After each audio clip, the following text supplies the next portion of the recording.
तो दोस्तों, ये रियलाइजेशन होने में कि भारत किसी भी कंट्री के साथ जो है वो चार जो फंडामेंटल पिलर्स हैं दोस्ती के, रेशियल एफिनिटी, कल्चरल, लिंग्विस्टिक और रिलीजियस एफिनिटी ना होने की वजह से दुनिया में नितांत अकेला है।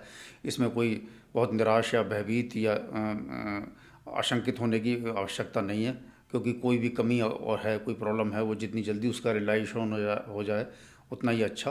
और इस बारे में हमें शुक्रगुजार होना चाहिए ट्रम्प बाबू का, क्योंकि कुछ लोगों को गलतफहमी होने लगी थी कि वो भारत की अमेरिका के साथ स्ट्रेटजिक या लॉन्ग टर्म दोस्ती हो सकती है, कि अमेरिका जो है वो भारत को आत्मनिर्भर होने में, उसकी तरक्की होने में और उसके अपने पैरों पे खड़ा होने में जो है वो करने में इंटरेस्टेड है, चाइना की काउंटर वेट देने की वजह से।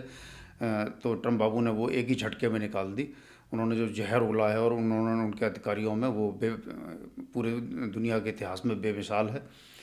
और हमें ये रियलाइज़ भी होना चाहिए, ये ध्यान रखना चाहिए कि ये जहर जो है वो भारत के लिए नहीं बल्कि हिंदू भारत के लिए था। क्योंकि जो है, मैं शर्त लगा के कह सकता हूँ लाखों की, कि ये जहर अगर भारत मुसलमान देश होता, मुस्लिम देश होता, तो उसके लिए कभी नहीं निकलता। हमने देखा है कि कैसे बिन लादेन को पूरा सालों तक प्रोटेक्शन देने के बावजूद ये जहर पाकिस्तान के लिए नहीं आया।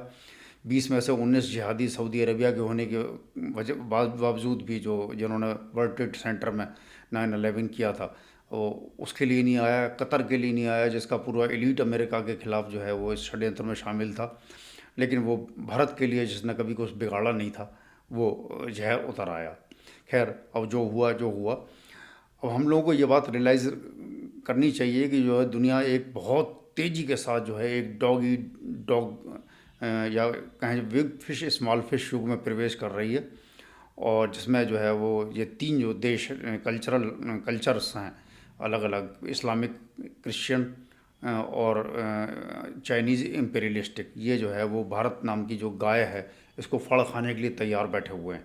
इसको टुकड़े टुकड़े करने के लिए बिल्कुल तैयार हैं। लेकिन राहत की बात, खुशी की बात यह है कि जो है वो, मैं कह सकता हूँ कि ट्रेन अभी छूटी नहीं है, स्टेशन से, प्लेटफॉर्म से खिसकना शुरू हुई है।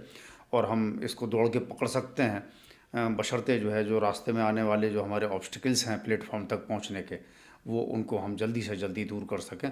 अगर ऐसा नहीं कर पाए तो फिर हमारा भविष्य का कोई बहुत नितांत असुरक्षित भविष्य है।